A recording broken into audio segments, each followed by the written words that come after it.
Okay. All right. So just very quickly about myself, I am the DevOps program manager here at WeCloudData. Specifically, I help with the tech training and career support of our students and graduates. I oversee the student experience and the development of the curriculum by working with our faculty and staff to deliver hopefully the best DevOps program and experience. And hopefully by the end of this info session, you'll get a better idea of what WeCloudData is, what the DevOps program is, and what we offer, and if there's differentiation between ourselves and other programs as well. Okay.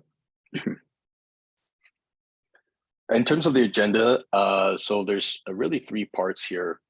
Just want to quickly introduce WeCloudData to folks who have never heard of us before. I then want to dive into really the meat of the info session tonight, which is the cloud engineering and DevOps, and especially the use cases like I just mentioned. And finally, part 3 is going to give you a glimpse of what the WeCloud's DevOps program has to offer in terms of content, and we'll look at the curriculum and go from there.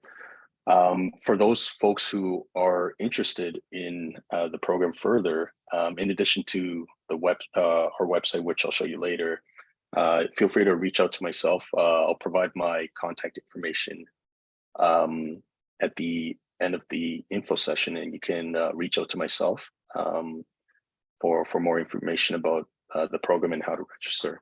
Okay. Just some quick announcements before we get going as well. We have a partnership with Manning Publications, who sponsors our events. So Manning Publications is they're very high quality publications, especially in IT and tech publishing. If you use this discount coupon code WeCloudData39, anything you purchase from Manning.com, you get a 39% discount on those purchases. The second announcement we want to make is we are starting our next cohort of the DevOps program. Originally it was March 2nd, but we have quite a few folks in registration right now who are trying to complete the registration. So to give them time to finalize their registrations, we're actually pushing up to another 2 weeks. So it'll start on March 16th, the DevOps program. Okay. So tonight's session is part of a few other sessions we've been having recently. On February 1st, I did a deep dive into the DevOps program. Some of the stuff I'll be showcasing in terms of the DevOps curriculum is just a snapshot or a snippet of what we went through on February 1st. I also went through DevOps job market February 8th. Last week, I went through multiple use cases for DevOps. Tonight is the Cloud Engineering and DevOps info session. And next week, we'll also talk about some sort of career paths from other IT roles and positions, which is actually quite common and popular, especially from what we've seen from our DevOps program. A lot of folks who join the program, are coming from, say, help desk, IT support technician, other roles in IT in the tech sector, and they want to further specialize in DevOps. So it's quite common for folks coming from other areas in IT to specialize in DevOps as well. The week after that, we have a Kubernetes certification guide, sort of a workshop or info session. Recently, we did a Kubernetes workshop training for one of the top 5 banks in Canada for their IT team, and that was quite well received. Specifically, that workshop, 5-day workshop training we did about a month and a half ago was specifically for the Kubernetes certified Kubernetes application developers and certified Kubernetes administrator certification, the one by the Cloud Native Foundation. So we're going to just give some pointers and tips and advice on how to prepare for that certification and sort of what you can expect from that certification. Okay. I had this slide earlier on, but we have a Discord server channel that welcome everyone to join.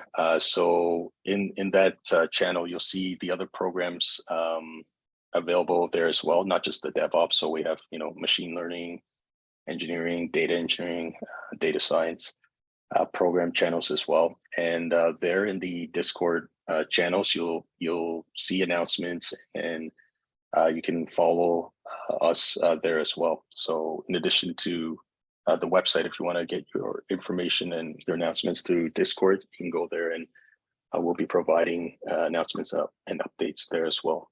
Okay. So very quickly regarding WeCloudData, for those folks who have not heard of us before. So we're a training academy, well known for the data space. We've recently launched DevOps last year, and we will be launching more software and web development programs in the near future as well. One of the, I think, pillars of WeCloudData is, in addition to the training academy, we have also our sister arms of WeCloudData, including WeCareer, which is a mentorship and career service department of WeCloudData.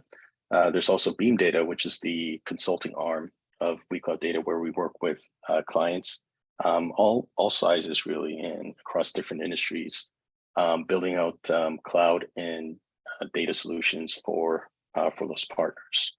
And so this really makes up the ecosystem of WeCloudData, and the synergy is really what makes it attractive to folks who want to join the community and join the programs as well. So in terms of the student roadmap, there's really a couple of steps here that students typically go through. So there's a screening process where we try to understand you better to see which program's a good fit for you. Typically, prospects will come and let us know what programs they're interested in. And through the interviews with the program managers, program advisors, including myself, we can get a better understanding of where the folks are coming from and which path would be a good fit for them. They then go through the one of the programs or one of the boot camps, and upon completion, also with the projects that they work on, they go through WeCareer services, which help them with the job search and the career path as well.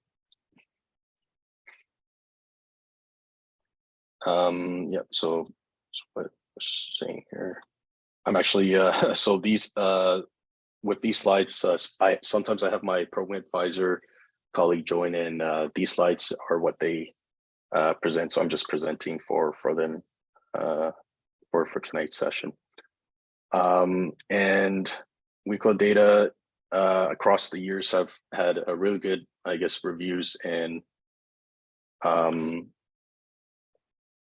ratings from alumni and graduates, and you can go to these different sites and aggregate sites to see more reviews and ratings from those folks. But this is across the different programs as well. So we have a lot of clients and partners in the network, including some of the ones you see here.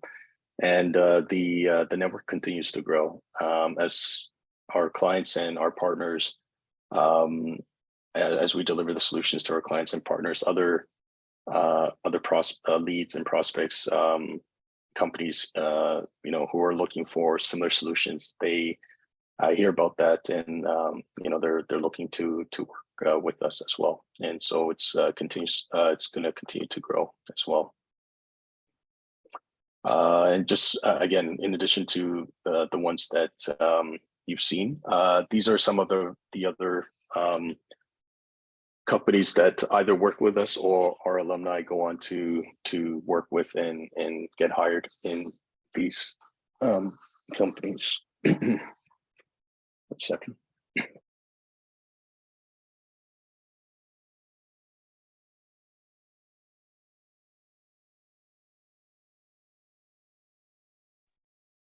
Sorry about that. For some reason, my son's toy all of a sudden just went off.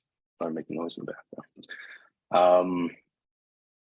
All right. So, oh yeah, these are from morning slides.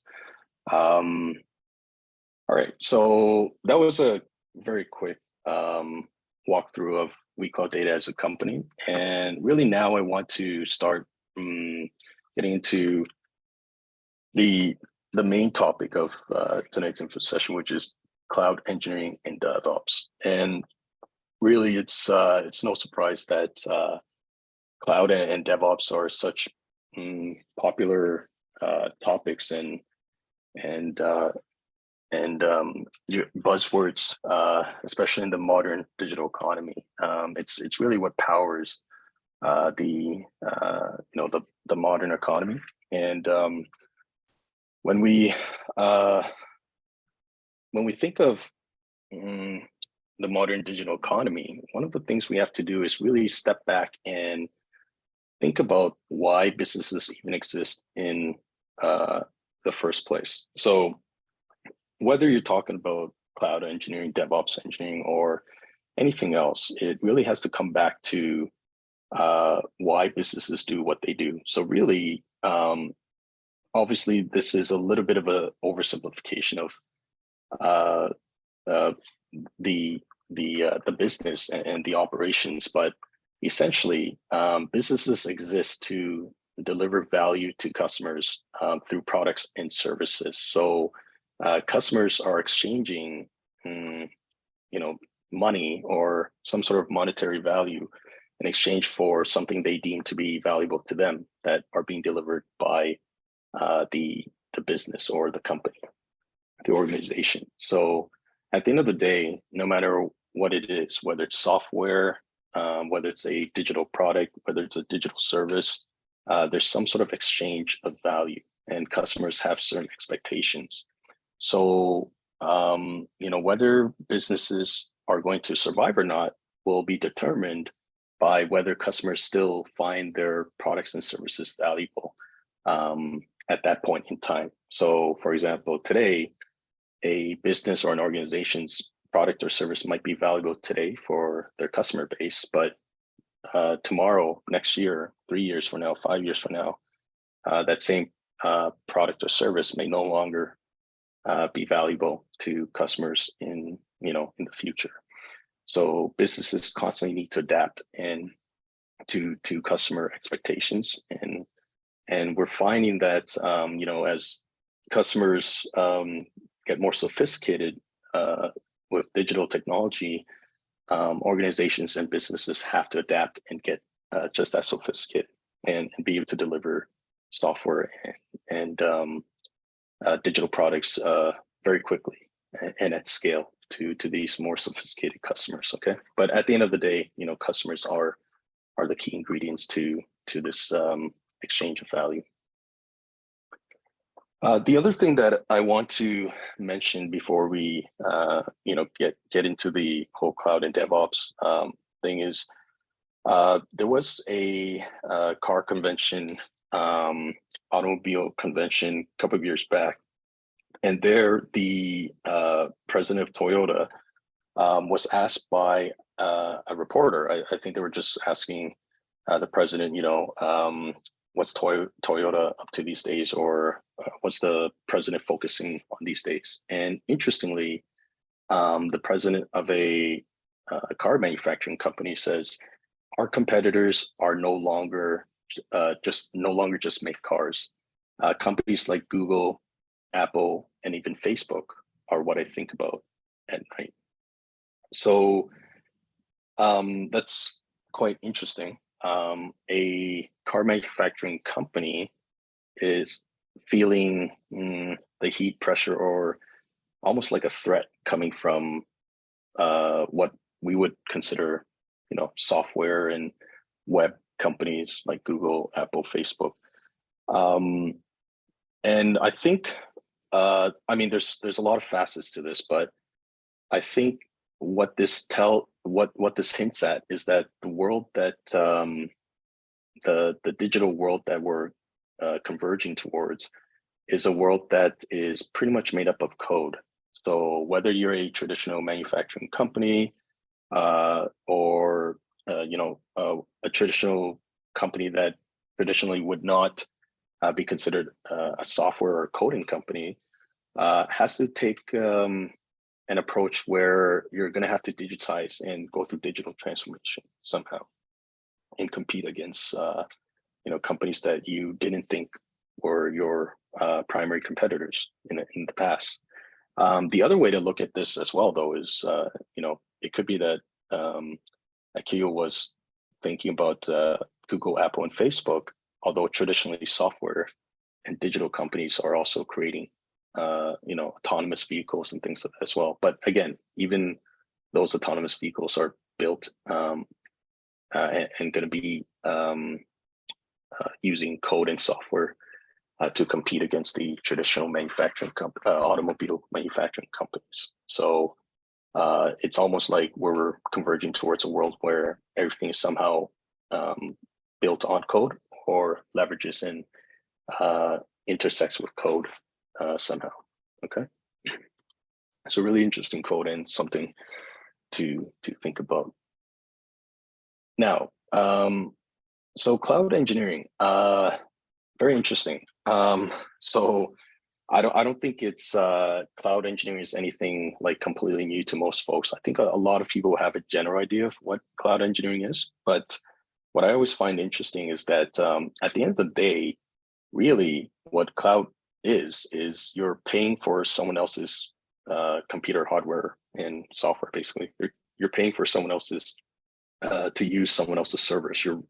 Someone else is renting out their servers to you, at a cost or at a price. So what I tell people is, if you have your own servers at home or whatever, you could also create your own cloud computing company if you wanted to. But obviously, there's already established ones like AWS, Microsoft, and Google. But really, what they've done is they've purchased or bought out data centers, a lot of data centers. They put in a lot of racks and servers, and then a lot of networking gear.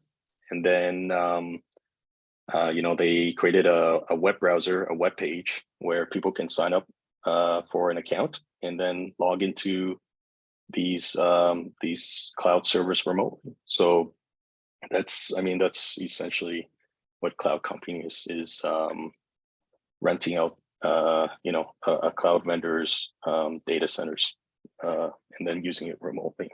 That's obviously an oversimplification. It's more than that. They've made a lot of services convenient for you. So they've abstracted a lot of things for folks their customers who need to leverage the cloud.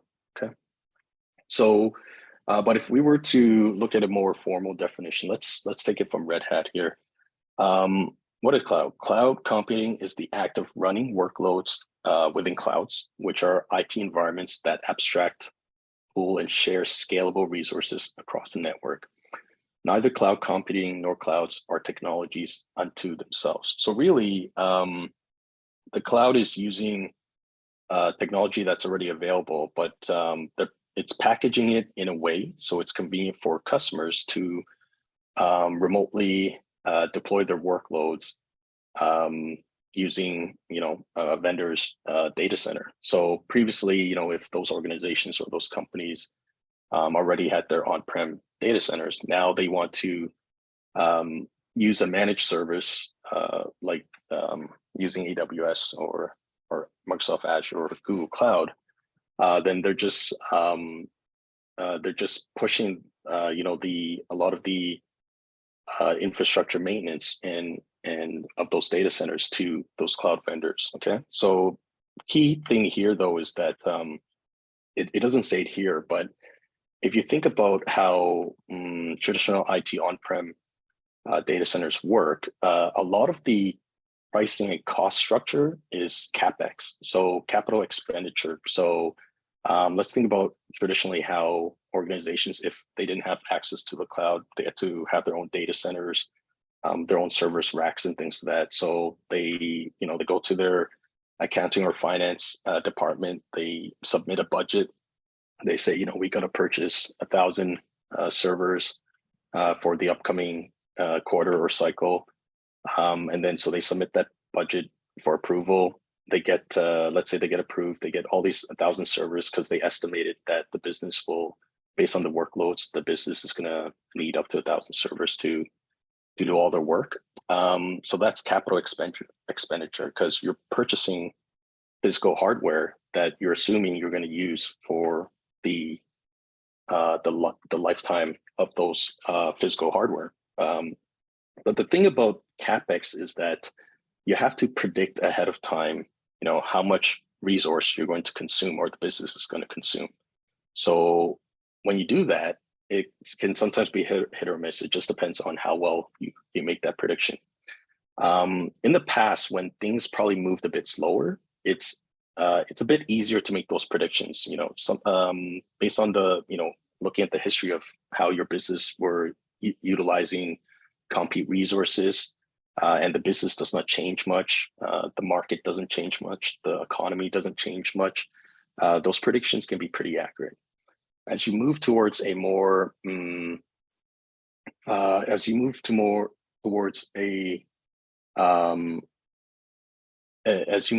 towards more of a fast-paced, changing environment, the CapEx cost structure becomes less appealing to the executives like CTOs and CIOs because you purchase, say, 1,000 servers, and then a couple of things can happen. You could be on the mark, and those 1,000 servers actually match the demand, resource computing demands from your business. Or another scenario is that you purchase 1,000 servers, and then actually, for whatever reason, the business only uses, only needs or uses 500 of those servers. So you have 500 servers that are left unused. So you kind of used up all this money, and it's, the servers are just sitting there, not doing much. The other scenario is you purchase 1,000 servers, and as it turns out, for whatever reason, the business picks up very fast. A lot of customer demand requires a lot of compute and resource consumption.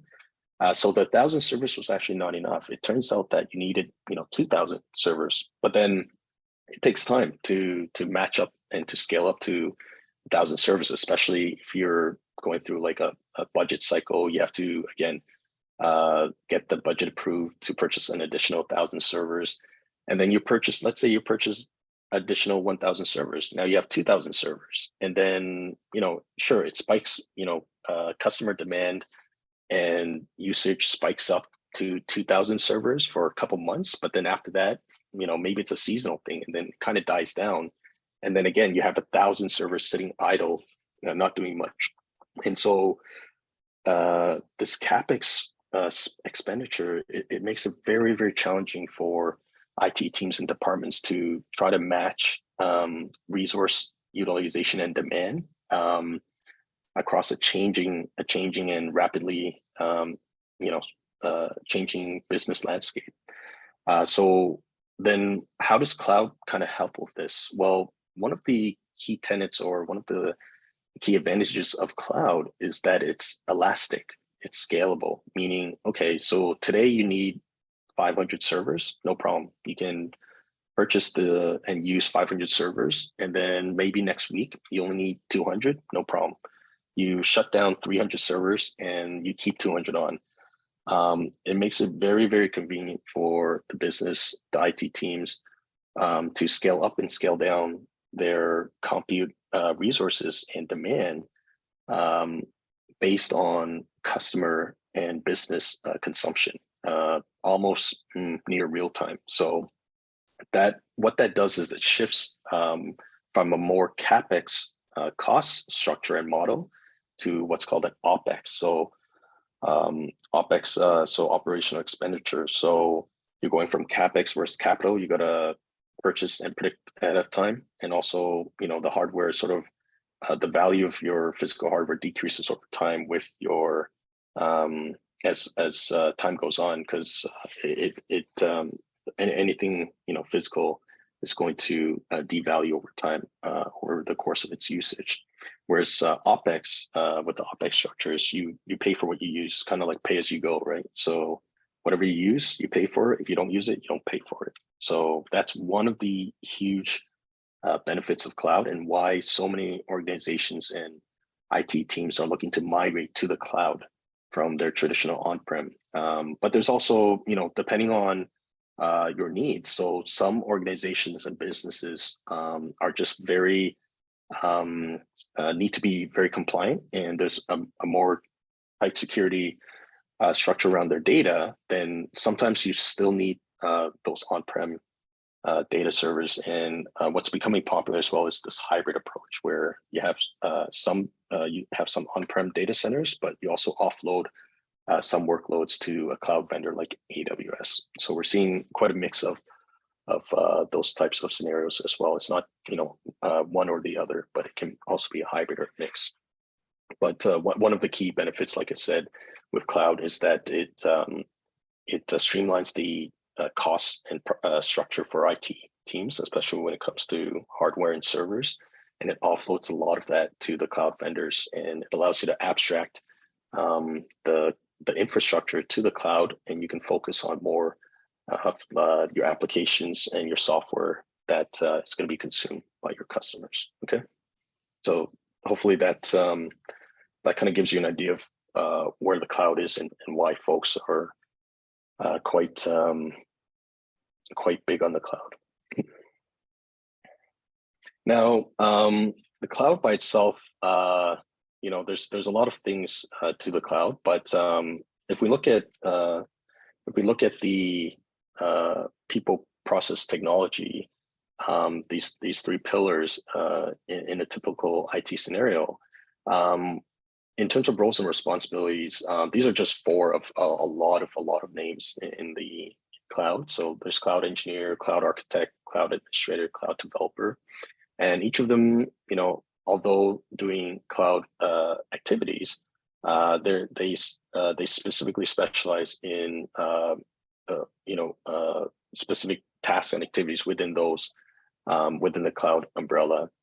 For some reason, it didn't show here, but there was supposed to be a process and framework little icon here. So in cloud, there's a lot of processes and frameworks, but some of the more popular ones, I guess, are things such as the AWS well-architected framework.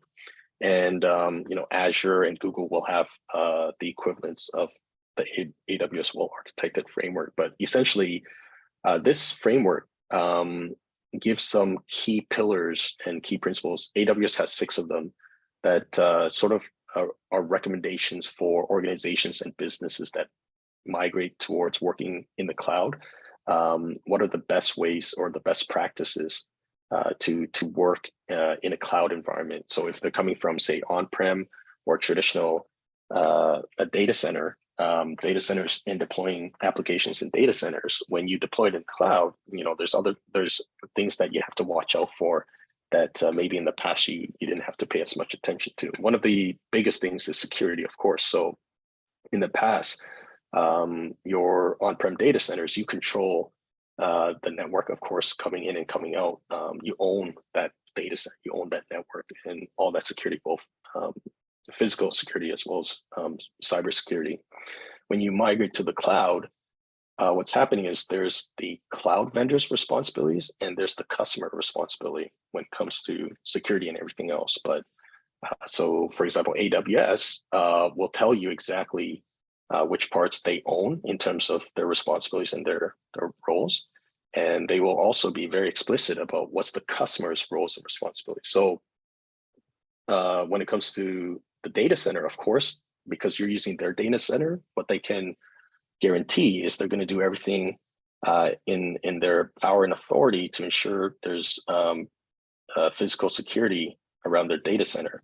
But when you're using their cloud, you're responsible for setting up the right, for example, IAM, identity and access controls, and the proper permissions and things of that. So they're giving you, keys to the kingdom. So, but you have to be responsible with those keys as well. So that's just one aspect of the well-architected framework, especially in the security pillar. There's things like operational excellence. There's things like, cost optimizations, et cetera, et cetera. So AWS has their framework there, but Azure and Google Cloud and all the other cloud vendors will have something equivalent. There's also some, in addition to the well-architected cloud frameworks, there's also other processes and operating models that are used in the cloud, including serverless application model. We're seeing that these days, more and more organizations, more and more folks are moving towards more of a serverless form of cloud architecture and deployment. So it's kind of like, think of it this way: there's an evolution of the cloud. So in the past, when the cloud, early on when the cloud was adopted, it's just this form of, okay, so we're putting our workloads basically in someone else's data center. But it's still a very traditional form of deploying your workload. So you'd have your traditional virtual machines, the EC2 servers, and then you would install your dependencies and libraries in that server or that virtual machine, and then you would run your application in that server. As over time, as the cloud matured and it evolved and more people consumed cloud services, people wanted to deal less and less with infrastructure. I mean, that was the trend, right? If you're going to abstract the data center first, the next thing you're going to abstract is the platform and all the things that come with it. So it became more and more abstracted, and what the businesses and IT teams focus more and more on is just their application and developing their application and deploying it to the cloud. And they wanted everything behind it, including infrastructure, the platform, all the dependencies to be managed by the cloud. And more, as that became abstracted, it became this trend of serverless. Serverless is, of course, a little bit of a misnomer because there are servers. It's just you're not maintaining or dealing with anything with those servers, not even the EC2 servers, for example.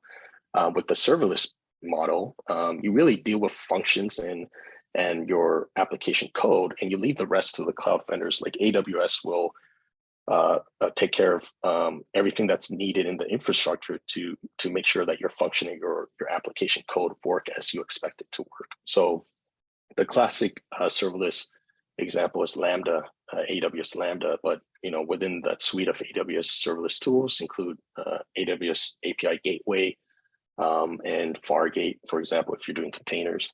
But essentially what's happening is as an example with AWS Lambda, you create code. So for example, you could create a Python function, and all you do is create that function, and then AWS will take care of the rest in terms of where that code is going to be deployed and how it's going to run and all the dependencies and infrastructure underneath that. So the way, if you're curious how AWS is able to launch these Lambda functions so quickly, is they use what's called micro VMs. So there's this micro VM architecture tool that they use called Firecracker. And the Firecracker micro VM was created because they saw this need and this want for the serverless model. And so if they're going to be running thousands and the millions of Lambda functions at any given time, they had to be able to launch many micro VMs side by side, but isolated and with high security. So they worked on this this tool called the Firecracker micro VM, and you can search it online. But essentially, it's just like a fast deploy virtual machine, like a very mini scale type of virtual machine, which is why it's called micro VM. So those are processes and frameworks. In terms of tools and technologies, naturally, no surprises here. Some of the big names like Azure, AWS, Google Cloud, and some of the ones that are kind of used less in big enterprises and industries, but still very popular. And depending on the size of your teams, a lot of small teams, or if you're a solo developer, typically you'll probably use Heroku or DigitalOcean because it's very easy to deploy applications on Heroku as a solo developer. And DigitalOcean offers very good pricing when it comes to their servers and their infrastructure, cloud infrastructure. What you'll find that's interesting though with DigitalOcean, and I was doing some work for a client last year who had their cloud infrastructure on DigitalOcean, is that if you start developing a code on DigitalOcean, you're going to find that actually under the hood, they're leveraging AWS infrastructure. So I don't know all the proprietary stuff, of course, but what I think is happening is basically DigitalOcean is renting out massive amounts of AWS infrastructure at probably a good deal or a good cost. And so when customers work with the DigitalOcean infrastructure under the hood, underneath it is actually like AWS infrastructure.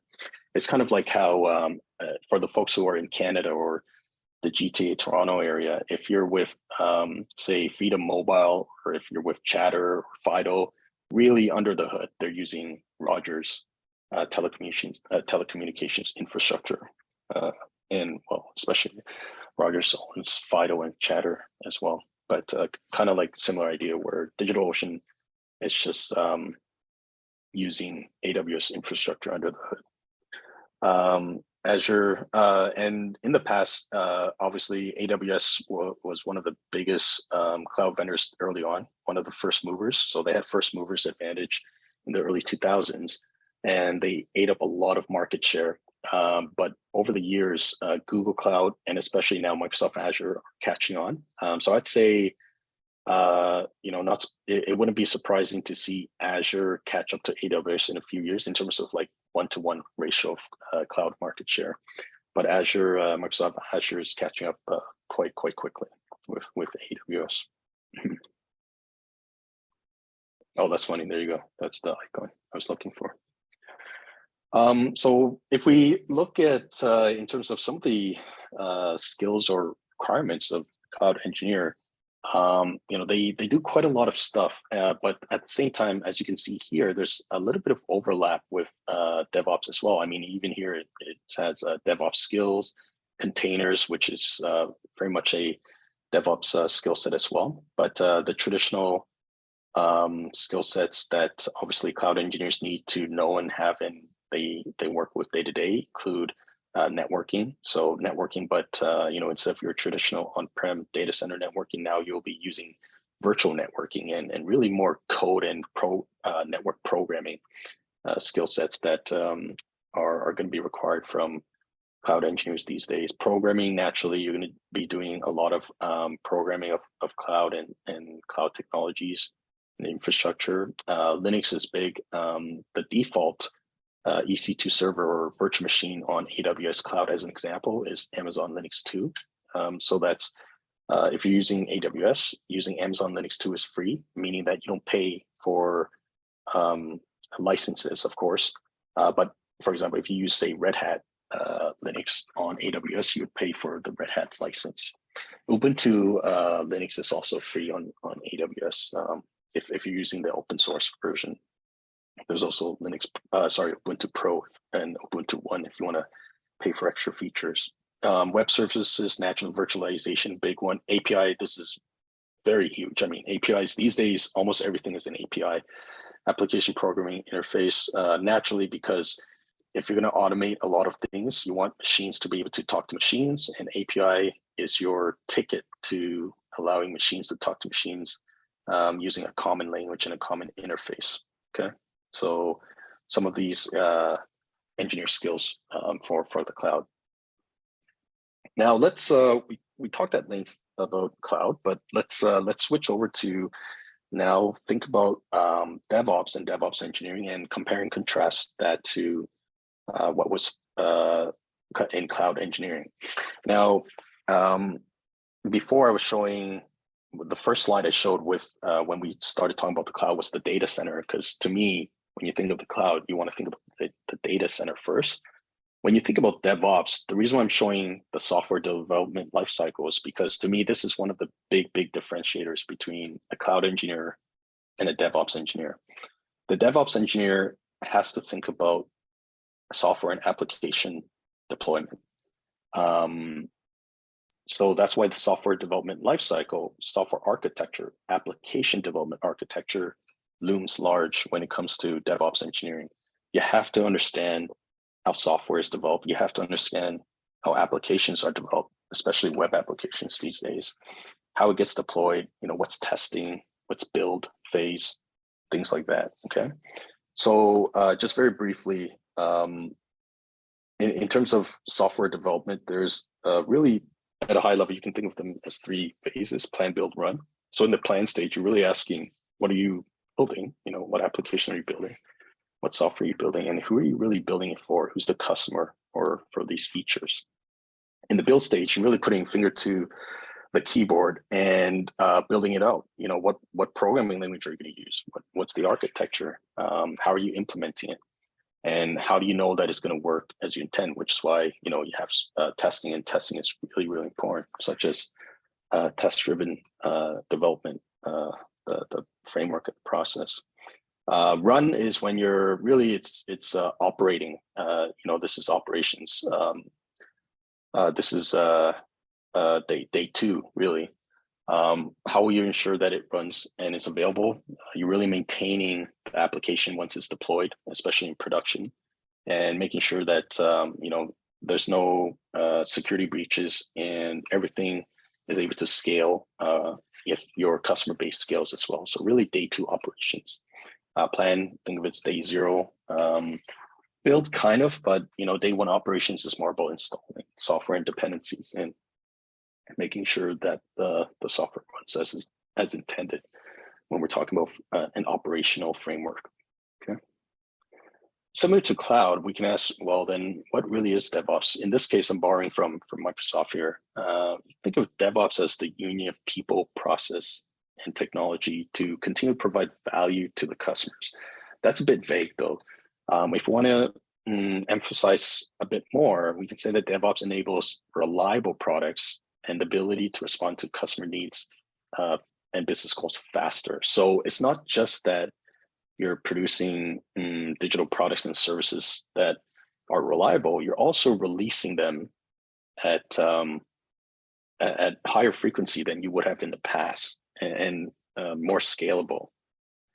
And then, so if we look at the roles and responsibilities when it comes to DevOps, these are some of the roles that you'll find frequently in job ads, but these are just a few. Of course, there's a plethora of them. So things like DevOps engineer, product owner, DevOps architect, site reliability engineer. This one's pretty popular. If you think of processes and frameworks, this is almost like the poster child of DevOps in recent years, where it's expanding the traditional build, plan, build, run. So you have things like testing, release, monitoring, and making it an infinite loop where it's continuous. The application doesn't have a hard birth and death, but you're constantly trying to make newer versions and improve versions of that application. So the application lifecycle is almost continuous, with continuous monitoring and updates to that code cycle. Tools and technologies that are quite popular in the space include things like source code version control of Git and GitHub. Naturally, you have things like cloud. DevOps is a very cloud-based and cloud-native form of approach and technology. HashiCorp, Terraform. You have your infrastructure as code and immutable infrastructure automation and provisioning. Containers, very, very popular container technologies, Docker, Kubernetes. There's also alternatives like Podman, CI/CD with Jenkins, and alternatives like Tekton, and you have GitHub Actions, AWS Code Pipeline. There's tons, TeamCity. There's a lot of CI/CD tools out there. So these are just highlighting a few, but with DevOps, there's more than 250 types of tools and technologies that are with the DevOps ecosystem. In terms of what they do day to day, for example, there's a lot of documentation involved as a DevOps engineer, a lot of infrastructure management and automation. monitoring is big, big part of DevOps engineering. Again, that overlap with cloud, so cloud deployment and management. CI/CD looms large as well, automating the software and application delivery and deployment lifecycle. And also, a huge part of this is what a lot of folks kind of overlook is their role in really promoting what is DevOps, the culture and the adoption, not just within IT teams itself, but actually across the organization. Because if DevOps, whatever people are considering DevOps, if it is to succeed, it can't be isolated, because then it can't be in these silos, because then that defeats the purpose. But really, it has to be something that's embraced by the organization as a role. So, it's not just one team running fast, but really the ability to scale and deliver quickly to customers as a whole unit across departments, teams, and across the organization as a whole. Just a little glimpse at the importance of cloud, but especially DevOps. This was a report by Dynatrace, I think 2 years ago, asking the C-suite CIOs about why DevOps is so important. So organizations who are already using cloud native technologies, from those who were surveyed, 86%. So a lot of folks are using cloud native technologies like Docker, Kubernetes, serverless like Lambda, and the expected increase in software releases as well is 58% and increasing every single day. So when they say increase in frequency of software releases, they mean compared to previously, maybe a year or 2 years ago, is your IT team, is your company expected to release software more frequently compared to in the past, based on customer demand and based on customer expectations? And the answer is yes. More and more companies are expected to release software. So this might be either software features, like new features, or like patches, like sort of how, for example, Mac OS or Windows. Windows will have those huge updates, like quarterly updates or whatever. And Mac OS will have different versions of their operating system. Like right now, they're at Ventura, it used to be Mojave, et cetera, et cetera. So these days, you're finding that these new releases and updates happen more and more frequently. Like if we look at 10 years ago or whatever, it's not that common to find this much update from one product or one company. But these days, it's almost expected that every few months, you're probably going to get a software application update or a feature release from the same product, let alone from the same company that has a portfolio of products. So a lot of software releases more frequently. They need to do it faster. They need to do it at scale, but it also has to be very reliable. So, and also applications that are fully DevOps enabled. So for example, can that application run in a Kubernetes cluster, as an example? And more are doing that and also wanting to do that. Okay. Now I want to go through some use cases. I think this is actually going to be what's interesting for a lot of you folks as well, to get a better sense of why cloud and why DevOps is important and why it's useful. We'll talk about a few of them here: build factories, rapid application development, cloud user account provisioning automation, and MLOps, to get a sense of why these things are important. So when I talk about build factories, let's think about this in terms of the two sides. You have producers and you have consumers of software, as an example, and applications. So from the producer side, anyone could be producing software and applications in any environment. So you could have developers working in a Windows operating system. You could have developers working Apple, a Mac OS. You could have developers working in Linux environment. Within that environment that they built their application and their code, there's going to be certain libraries and dependencies that are specific to this operating system and this platform. And the reason why the platform architecture is actually becoming important now as well is because in the past, it's very normal to, the most popular one is the x86 AMD 64 architecture as an example, but since Apple released their Apple Silicon, the M1 architecture, these days M2, back in 2020, when they unleashed that, now the ARM architecture is getting a lot of attention, and a lot of developers are now switching to use ARM architectures as their native development environment. Now, producers and consumers have to be aware of different platform dependencies when they build their application, when they consume their application. So what I mean by that is, let's say if this Windows user builds software and compiles that software in a Windows x86 environment and packages it, this becomes a binary.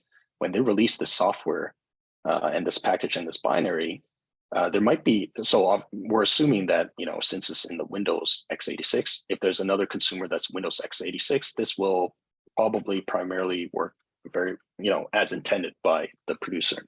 Now, the folks on the Apple and the Linux, and let's say, Apple Silicon, ARM64, if they try to run this binary, it's most likely not going to work. However, obviously, Apple anticipated that, and they have this software called Rosetta, and basically what Rosetta does is it emulates an x86 architecture in an ARM environment, but that's not running the binary natively or the software natively. It gets a efficiency hit or performance hit because it has to go through emulation software. But let's just assume that there was no Rosetta, and let's say there's a Linux ARM as well. If they try to run your Docker image or your binary, your application that was built in a specific environment, it's going to cause a lot of trouble. And for these consumers who really, you want to think of consumers as your customers as well. Because if you produce software application or binaries and no one uses it, is it really useful? Same idea. The Apple developer, they want to produce binary and applications that can be consumed by x86, ARM architecture, and Windows and Linux.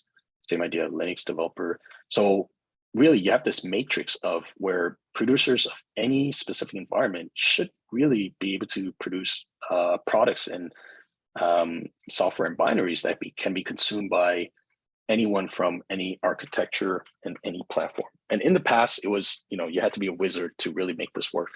But with DevOps tooling and cloud tools now these days, it's actually becoming more simplified for the producer to produce products that can be consumed by a wide array of consumers and customers. So DevOps and cloud tools are starting to make this quite convenient. And some of the tools and solutions that have come about to make this happen, as an example, Vagrant is actually not as widely used these days as other tools like Packer and Docker and containers. But in the past, in the early 2000s, when there weren't a lot of other widely available cloud or DevOps tools available to solve this sort of producer consumer conundrum here, Vagrant was one of the early tools that made it convenient for producers to generate for multiple platforms. And so Vagrant is just a virtual machine environment configuration tool to make it very easy for you to spin up like a very similar environment, regardless of which host or which computer you're on.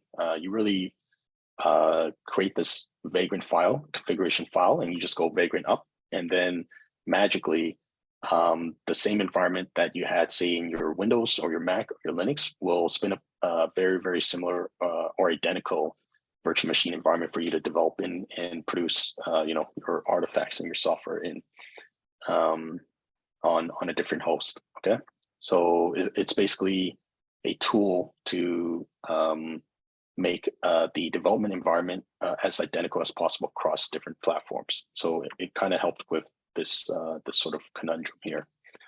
This is just an example showing different things that you can install using Vagrant very easily, and then being able to consume those applications from your guest virtual machines on your host that's hosting the Vagrant tool. Packer is a more robust and I guess it's an evolution from Vagrant, but whereas Vagrant was very specific for virtual machines, although it can also use containers as well, using Docker as a provider, but really it was focused on virtual machines. Packer is what it's trying to do is trying to automate as much as possible using, again, similar to Vagrant with their Vagrant file. Now we have a Packer file. And what you do is you configure the configuration file in Packer to tell Packer how to build your machine images. So whether it's virtual machines, it could be container images. And you tell not only that, but you can tell Packer where you want to deploy and where you want to save those machine images. So it becomes very, very powerful when you chain it to other DevOps automation tools like Terraform, as an example. So what you would do is to create this gold image machine pipeline is first you build the machine image through Packer, and you can version control all these images, because really configuration files are just written in code. And as you can imagine, you could set this up in a GitHub repo. You build your configurations, you tell Packer how you want to build your image. So let's say you create version 1 of your gold image here. You save that to, in this case, let's say you save it to AWS, the AMI repository or registry. And then you tell Terraform, hey, Terraform, go grab this image that I just built and now create a bunch of EC2 instances from that image. So you could use this to auto scale. You could use this for auto scaling groups. You could use this in a pipeline to generate a bunch of your servers that then deploy and produce your applications, as an example. The other powerful thing about this build factory, though, is that Packer could actually build your images in parallel, so that you can have an image in AWS, in Azure, and Google Cloud, as an example. So in parallel, you could be building from one single configuration file, an image, a gold image, that can be deployed in 3 different cloud environments. So you have this multi-cloud capability. And then Terraform, which is also cloud vendor agnostic, can then deploy into 3 different cloud environments from that same image configuration, okay? So it becomes a very, very powerful tool chain and collection of tools to do your gold image build factory. I haven't even shown it here, but you can combine Packer, Terraform, and Ansible, which is a configuration management tool, to complete the whole build factory pipeline, with also configuration provisioning using Ansible as well. So it's a very, very powerful collection of tools and a pipeline that you can build for these DevOps tools. Another use case that it's very, very common is rapidly developing applications and then deploying them into the cloud for consumption by your customers using infrastructure as code automation, as well as CI/CD automation with DevOps. Okay, so typically for a web app, you have a front end, that could be built using a front end language or framework like React, JavaScript. You also have a back end where you have these API microservices that control machine to machine, but also human to machine communications and data transfers. So for example, this API microservice might be waiting for API requests coming in, and then it might be, those requests might be asking for data from a database somewhere. So then this API then goes and collects data from the database and returns a response to the sender, the person who's requesting it. And that could be machine or a human. And because each are isolated from each other, so this front end part of the app is developed independently, separately from this backend, and then also from this database. You have your dev stage production pipeline, CI/CD pipeline with unit tests, QA and approvals, and they work independently. And if this has to be update or whatever, it's not going to shut down or bring the backend down. Similar, if the backend or the database have to be updated, it's not going to shut down the front end because they're independently developed and deployed with their own CI/CD pipelines as well. So this is also a quite typical cloud infrastructure setup for these web apps. So you have your web servers or your database servers in these private subnets. So it doesn't have a public facing IP address. So the public can't just go and consume these servers in the private subnets. What they have to do typically is you'll have a load balancer sitting in the public subnet, which has a public facing IP address, or you can connect a DNS and a cert to the load balancer, and someone can go to, for example, www.example.com. They hit this load balancer. This load balancer then processes that request and then forwards it to the appropriate servers in the private subnets. So this very typical setup.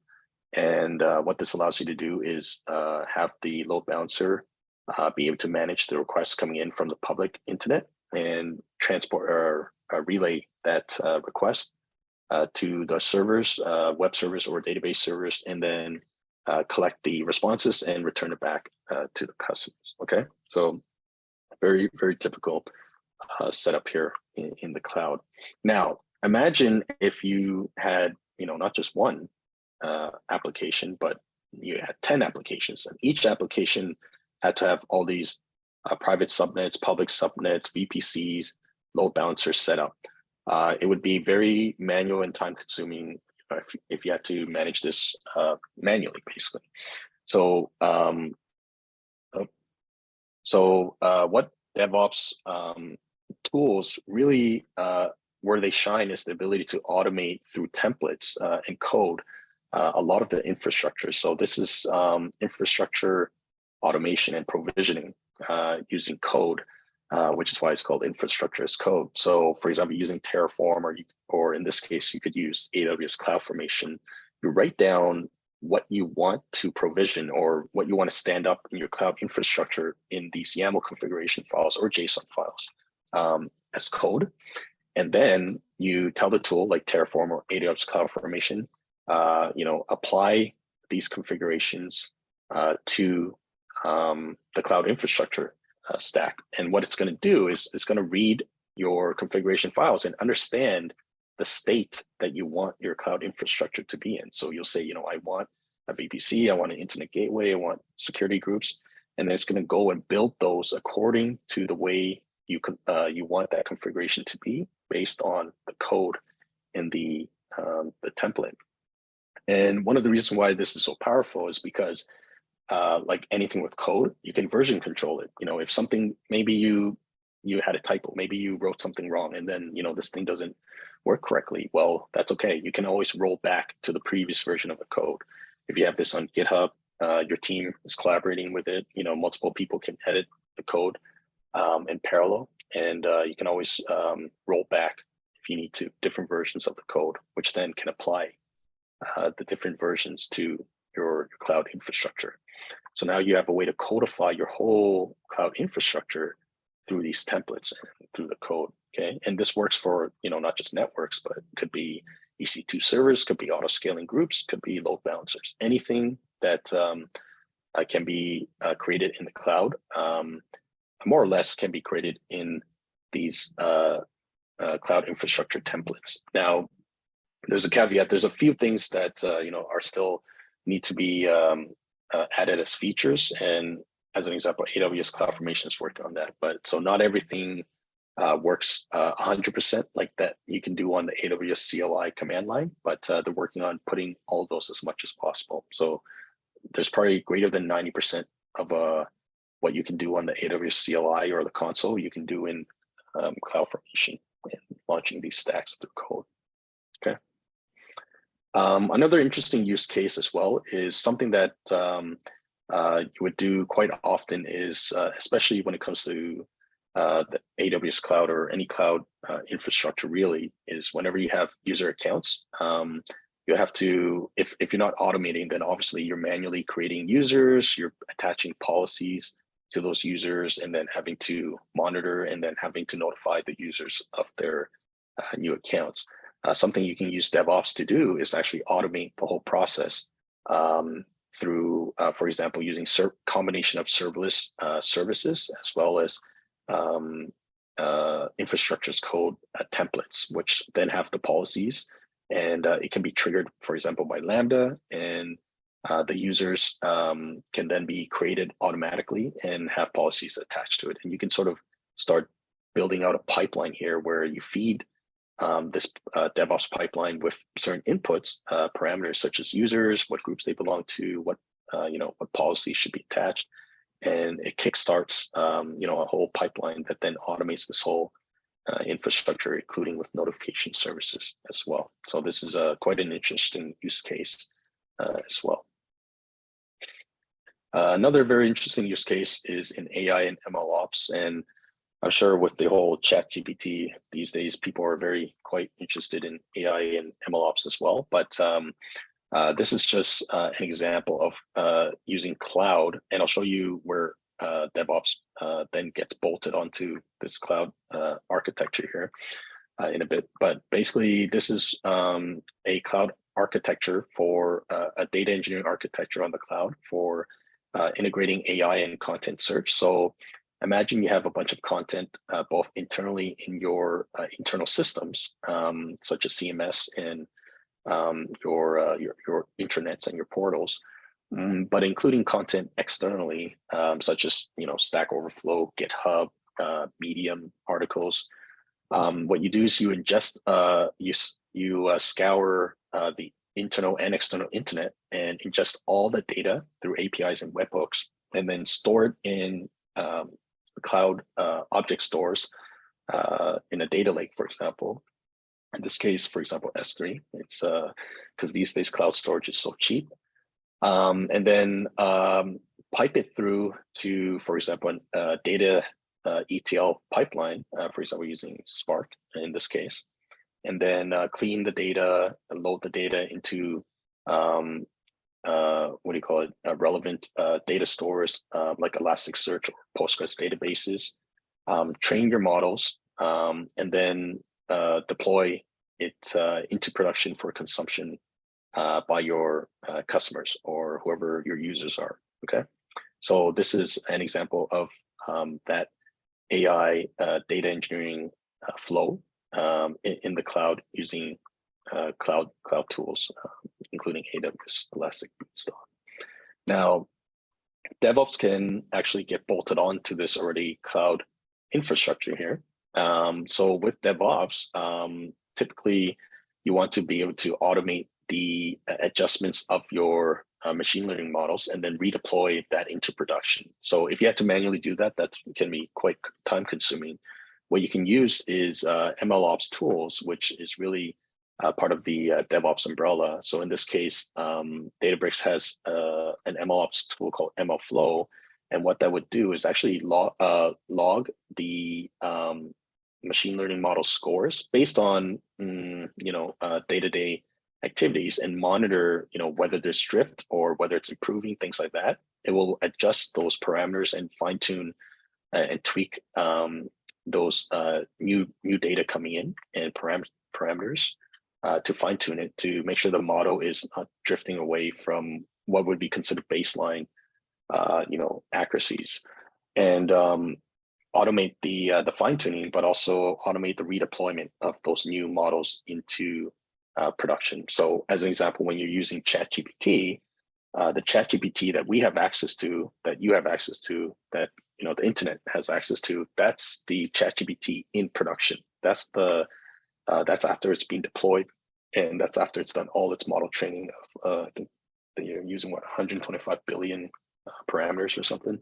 So after all that's done in the background, ChatGPT, the service that you use, the web app, that's what's in production. And if they had to manually fine tune all of that, that would be a nightmare. So guaranteed behind the scenes, they have a automated workflow, MLOps workflow that fine tunes and that updates the models and redeploys it back into production and scales the service so that it can take millions of requests coming in every single day. Okay. So now I want to quickly, this is going to be the last section. I just want to quickly showcase how the DevOps program might be of interest to you, and how in the program we teach everything that I've gone through in terms of the use cases, but we go from the fundamentals all the way to being able to understand and use and apply and deploy those use cases that I just mentioned. Okay. So the three primary groups that typically, groups of folks who typically are interested in these types of programs are recent graduates, early career professionals, and career switchers. Now, it doesn't mean that these are the only three. It just so happens to be that they make up a huge majority of our audiences who come and apply for the program. Okay. So like I mentioned, the next cohort that's happening will be in about 2 weeks or so, starting March 16th. It's 24 weeks, so 6 months of online live instruction. And there's going to be 15 modules, a lot of projects, including the final capstone project, which I'll show you in a bit. But importantly, what I would say is you want to focus on the practice and the labs. Theory, of course, is important, but to really be a DevOps engineer, you gotta actually code yourself and not just read from a textbook. Okay. And sort of like what I mentioned earlier about what differences between DevOps engineer and a cloud engineer. DevOps really tied to software and application development and deployment. So you have to understand software architecture and design, the key software architectures that are common in the modern stack. You're going to learn all of that in the program. You're also going to learn, and hopefully it's repeated so many times that it almost becomes automatic, that you have to think about automation when you're a DevOps engineer. Without automation, the value for DevOps becomes less and less. So there's a lot of value in automation, and you have to understand where to automate and why you want to automate. DevOps toolkit, there's 250. I'm highlighting some of the major ones that you're going to be asked to use and be able to leverage on the job. Some of them include, for example, source code version control of Git and GitHub, cloud, some sort of cloud platform, container technologies, Docker, Kubernetes, infrastructure as code, Terraform, CloudFormation, Ansible configuration management, monitoring tools, Prometheus, Grafana, CI/CD, Jenkins. These are, pretty standard. If you Google search, you're going to see this pop up quite a lot when it comes to DevOps. Okay, but these are just some of the tools you're going to learn. You're going to learn a lot more than this. You have to also build a final capstone project, end-to-end DevOps pipeline, everything that we just talked about, infrastructure as code, CI/CD, containers, production environment, everything. You got to build that and present to your faculty and peers. This is something that you'll showcase in your portfolio, especially when you start job hunting. Okay. In terms of the DevOps journey, you probably explore different programs. If we seem to be a good fit for you, then there's a registration process. We'll then get you through the 6-month program and then help you with career services, looking for a job, resume prep, all that good stuff. Okay. There's a very specific learning path for DevOps. There's foundations, there's core, and then there's advanced. So naturally, you want to start foundations. This is where, the first couple of weeks before the program starts, and also probably first 2.5 weeks, the instructors will also review these foundations. You got to have these under your belt. You don't have to be an expert in these things, but again, because they're foundations, you want to get somewhat comfortable, especially in the Linux tier here. You got to know networking as well, some cloud, because it's going to be used quite a lot throughout the core and advanced sections. Application development, again, don't have to be an expert, but kind of understand how applications are built and some of the different frameworks as well. Core, this is where you're going to be sitting and where you want to be comfortable through the 6 months, but also afterwards. This is where I say, by the end of this core section, if you got a good handle on infrastructure as code, containers, observability, CI/CD, you're what I call job ready. Okay, you can get a DevOps job once you get to the end of this line here. Okay, you don't have to be an expert, but you want to be comfortable, and this is where you want to spend a lot of your time. This core section here. If you want to launch your career into the next stratosphere, you want to play in this space here. Okay, secrets management, service mesh, GitOps, enterprise solutions. This is where you're going to become more senior. You're going to be architect kind of level. Okay, you don't have to get there now, but eventually, if you want to go career progression with DevOps, these are the types of tools and topics that you want to become very good at over time. This might take 5 years, who knows? But depending on your pace and things like that. But eventually, you want to go from here to here over the course of your DevOps career. Okay. I'm not going to go through all the subtopics, but there's a lot of within each section and each topic. There's obviously subtopics that make up those topics. And again, you're going to learn about these and get comfortable with these topics and subtopics over the course of the program. Okay, and that wraps up everything that I wanted to talk about in this info session. What I will do is I'll leave this up here, but I'll also paste it in the chat as well, so you folks have access to this. I'll also put my email here. If you have any questions or you're curious about the program more, feel free to reach out to me. Take a look at some of these links here. Let's see if I can. Let's see. Okay. Take a look at these links here. You'll find some good information and resources from here as well. And yeah, I'm looking forward to if you folks want to reach out to me, and if you're interested in the program, do let me know. And then we'll go from there. Thanks everyone for joining tonight's session. Yeah, if you have any questions, feel free to reach out to myself or the other program advisors. Okay. Cool. All right. Thank you. Yeah, no problem. Anytime. Take Thanks, care. Nat. Learned a lot. Yep.